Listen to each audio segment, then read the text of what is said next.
मंत्री गिरीश महाजनांच्या हस्ते आज नाशिकमध्ये हरित नाशिक मोहिमेचा शुभारंभ करण्यात आलाय।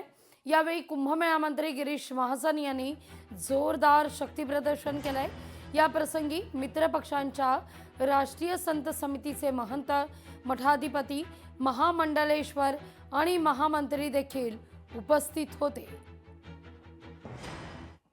मधल्या काळामध्ये सांगितलं की 1700 झाडं काढणार आहेत, तेवढे आपण काढणारच नव्हतो। गेल्या वेळी 12 वर्षापूर्वी जेव्हा कुंभमेळा झाला त्यावेळेला जेवढ्या निवासाच्या व्यवस्था आमच्या साधू महंतांच्या तपोवनामध्ये होत्या तेवढ्याच व्यवस्था आम्ही या वेळेला करणार आहोत। मी सांगितलं एक सुद्धा रावट्या मी त्या ठिकाणी जास्त लावणार नाही, पण गेल्या अनेक वर्षापासून शेकडो वर्षापासून आमची परंपरा आहे। ते साधू संतांचं निवास आहे तपोवन, तेवढी व्यवस्था आम्हाला करावीच लागेल। पण या मधल्या 12 वर्षाच्या काळामध्ये 10 वर्षाच्या काळामध्ये पावसामुळे कोणी काही जाऊन त्याने वृक्षारोपण केलं असेल, त्यामुळे मध्येच ज्या ठिकाणी आमच्या रावट्या होत्या त्या ठिकाणी काही झाडं झुडपं त्या ठिकाणी उगवलेली आहेत आणि म्हणून आम्ही म्हटलं की आम्हाला तेवढी काढावी लागतील, अन्यथा आम्हाला त्या ठिकाणी दुसरा पर्याय नाही।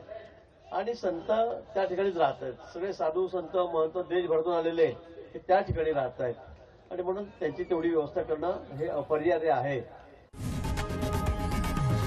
लोकशाही मराठी ऐका, पहा, जागरूक रहा।